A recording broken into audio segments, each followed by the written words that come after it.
जय महापंचांगुली। मेष और वृषभ राशि वालों के लिए कैसा रहने वाला है अगस्त का महीना, क्या रहेंगे आपके स्वास्थ्य के हाल, धन की स्थितियां, पारिवारिक स्थितियों के साथ ही नौकरी का स्टेटस, आपके व्यापार का स्टेटस और स्टूडेंट्स के लिए क्या है खास, सब कुछ जानेंगे इस वीडियो के अंदर। तो दोस्तों हमारे सामने मेष राशि की कुंडली आपके समक्ष लग चुकी है, जिसमें हम देख रहे हैं कि लग्न में राहु और गुरु हैं। गुरु चांडाल योग है। देखिए, जब से ये गुरु चांडाल योग बना है, एक बात तो मेष राशि वालों को माननी पड़ेगी। एक तो उनको पेट की समस्या है, भ्रम बहुत होते जा रहे हैं, ओवर थिंकिंग बहुत होती जा रही है और निर्णय लेने में बड़ी समस्या आ रही है।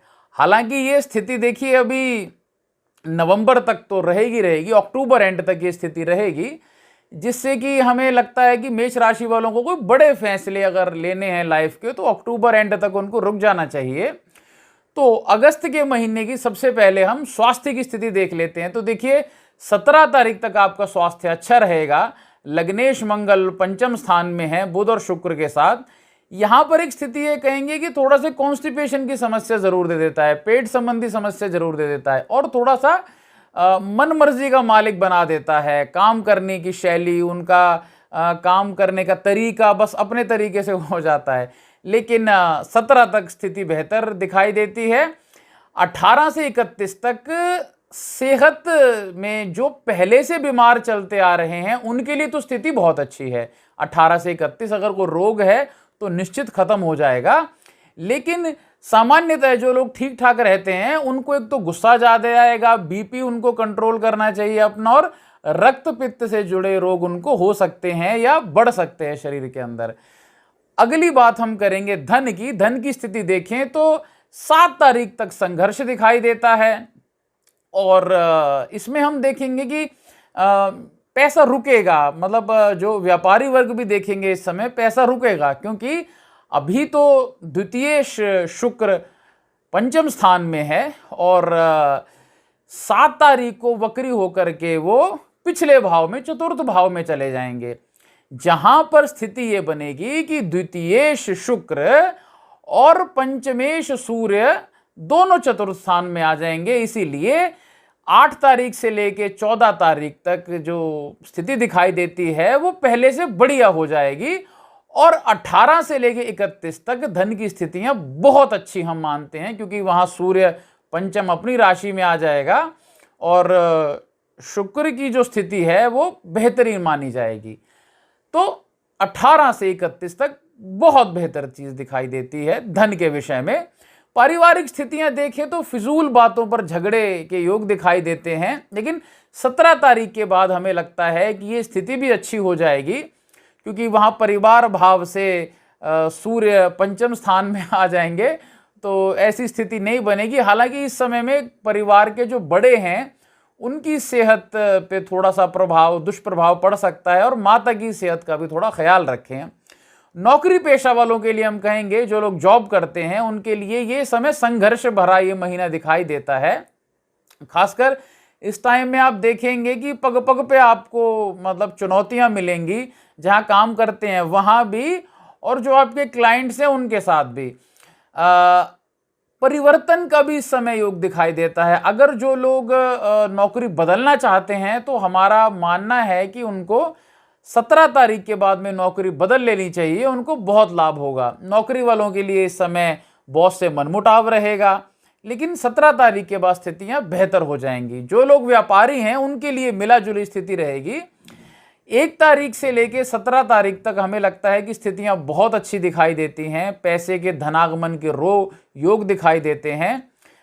नए नए स्रोत खुलेंगे पैसे के।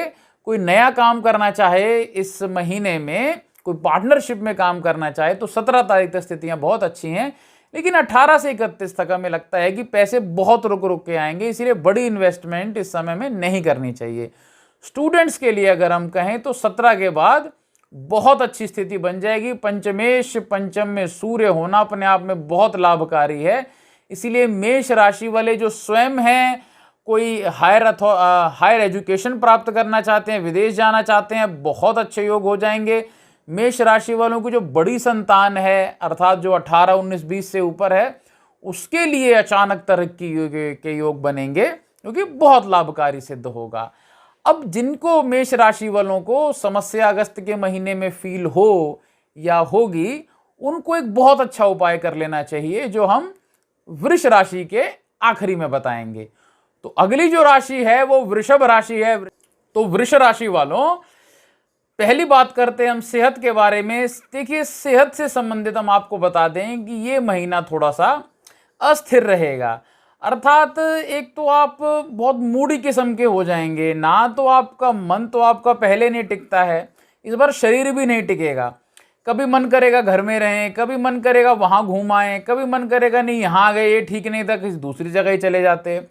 साथ ही घर में आपका माहौल बड़ा अजीब तरह का रहेगा। मतलब आपकी बात ना तो घर वालों को बिल्कुल समझ ही नहीं आएगी, और घर वालों की बात आपको समझ नहीं आएगी। तो सेहत की पहले बात करें तो देखिए, इस समय मानसिक अशांति दिखती है, शारीरिक कष्ट दिखते हैं। लग्नेश आपका शुक्र मंगल और बुध के साथ चतुर्थ स्थान में बैठा हुआ है। यहाँ मंगल और शनि का समसप्तक योग बन रहा है, आप देख रहे हैं। समसप्तक योग, दशम में आपके शनि हैं और चतुर्थ भाव में मंगल हैं, मंगल के साथ शुक्र है। समसप्तक योग, जब ये समसप्तक योग खत्म होगा, जब मंगल 18 तारीख को पंचम स्थान में आ जाएंगे, उससे पहले ही सूर्य 17 तारीख को चतुर्थ भाव में आ जाएंगे आपके। अब यहाँ पे सूर्य और शनि आमने सामने, तो इसीलिए सेहत की स्थिति से ये महीना उतना अच्छा नहीं है। हालांकि 18 तारीख के बाद स्थितियां बहुत अच्छी बन जाएंगी। आप देखेंगे कि उस समय में अगर कोई रोग है, कोई आप थोड़ा मूड भी टिकना शुरू हो जाएगा आपका, और काम में भी मन लगेगा। तो 18 के बाद स्वास्थ्य की स्थिति अच्छी बन जाएगी। धन की स्थितियां देखें तो इस समय न्यू अपॉर्चुनिटीज दिखाई देती हैं, आय के नए नए स्रोत आपके खुलेंगे, रुका धन निश्चित मिलेगा। और आप इस समय देखेंगे कि वृषभ राशि वालों के लिए अगर मेहनत कर लेते हैं तो ये महीना आर्थिक स्थिति के लिए तो बहुत अच्छा दिखाई देता है। पारिवारिक स्थिति अगर आपके देखें तो इस समय वैर विरोध बढ़ने के योग दिखाई देते हैं। मतलब आपस में वैर विरोध आपके बढ़ेंगे, विरोधाभास रहेगा। लेकिन फिर भी आप मान के चलिए कि 7 तारीख के बाद ये स्थिति थोड़ी सी कम होगी। परिवार में धीरे धीरे सामंजस्य बैठेगा। 17 के बाद आपकी स्थिति, जब पंचम में सूर्य आ जाएगा, पंचमेश पंचम, हालांकि वहाँ शनि है, ये तो स्थिति ठीक है, जो मतलब सूर्य शनि आपस में रहेगा। वहाँ स्थिति माता की स्वास्थ्य और पिता के स्वास्थ्य के लिए, मतलब दोनों में से किसी एक का स्वास्थ्य अचानक बिगड़ सकता है 17 तारीख के बाद। लेकिन 17 तारीख के बाद में भूमि और वाहन के लिए बहुत अच्छे योग दिखाई देते हैं, खासकर इन्वेस्टमेंट के लिए बहुत अच्छे योग दिखाई देते हैं। इस समय जो लोग भूमि में पैसा लगाना चाहते हैं, वाहन में लगाना चाहते हैं, शेयर मार्केट में लगाना चाहते हैं, वृषभ राशि वालों के लिए बहुत अच्छी स्थिति रहेगी। अगर हम बात करें कि जो जॉब में हैं, नौकरी पेशा हैं, उनके लिए ये स्थिति उन्नतिदायक दिखती है, तरक्कीदायक दिखती है।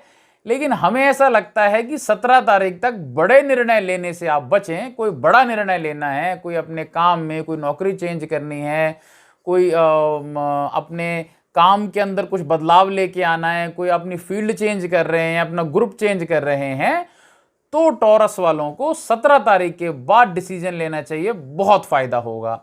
जो व्यापारी वर्ग है, व्यापारी वर्ग के लिए ये समय चुनौती भरा रहेगा। 7 तारीख तक चीजें बेहतर रहेंगी, ठीक रहेंगी, मतलब ठीक ठाक रहेंगी। उसके बाद में 17 से लेकर के 31 तारीख तक लाभ की स्थितियां दिखाई देती हैं। अर्थात 8 से लेकर 16 का जो समय है, इसमें व्यापारियों को इन्वेस्टमेंट नहीं करना चाहिए, अपने काम को बढ़ाना नहीं चाहिए, जैसे चल रहा है वैसे चलते रहने देना चाहिए। 17 से 31 जो है वो बहुत लाभकारी समय रहेगा। स्टूडेंट्स के लिए ये महीना सामान्यतः उन्नति और तरक्की वाला दिखाई देता है। लेकिन हमें एक चीज़ लगती है कि जो स्टूडेंट्स हैं, जो अभी या तो 12th से नीचे के हैं, उनके लिए हम ये कहेंगे कि आप विचलित ना हो, अपनी संगति को सुधारें, थोड़ा सा फिल्टर लेके आए अपनी संगति के अंदर, तो आपको बहुत लाभ होगा। जो हायर स्टडीज़ में हैं उनके लिए हमारा मानना है कि थोड़ा सा वेट और करना चाहिए, तरक्की आने वाले समय में निश्चित रूप से मिलेगी। तो दोस्तों, ये थी वृषभ राशि वालों के लिए। अब हम बात करते हैं मेष राशि वालों के लिए उपाय देखिए, मेष राशि वालों को इस पूरे महीने जल में थोड़ा सा गुड़ डाल लें, गुड़ डाल करके भगवान शिव का अभिषेक करें। नित्य गुड़ डाल के जल चढ़ाएं तो बहुत बेहतर, नहीं तो सोमवार और मंगलवार 2 दिन तो निश्चित रूप से चढ़ाएं, आपको बहुत लाभ होगा। अब वृषभ राशि वालों के लिए, खासकर जिनको स्वास्थ्य की समस्या होगी या मानसिक अशांति वो फेस करेंगे, उनके लिए क्या उपाय है, भगवान शिव संबंधी ही आपको उपाय बताते हैं। बहुत ही कारगर उपाय है। कच्चे दूध में जल डाल के और थोड़ी सी कुशा डाल दें, जिसको डाब कहते हैं। अगर कुशा ना मिले तो वहां काले तिल का प्रयोग भी किया जा सकता है। इन 3 चीजों को एक लोटे में डाल दें। तांबे का लोटा बिल्कुल नहीं होना चाहिए, किसी भी अन्य धातु का लोटा लेकर के भगवान शिव पर अर्थात शिवलिंग पर चढ़ाएं, निश्चित ही उनको लाभ होगा। पूरा महीना चढ़ाएं तो बहुत अच्छा, नहीं तो सोमवार और शुक्रवार तो जरूर चढ़ाना चाहिए। आपका मंगल हो, आपका लाभ हो, इसी कामनाओं के साथ जय विधि माता, जय महादेव।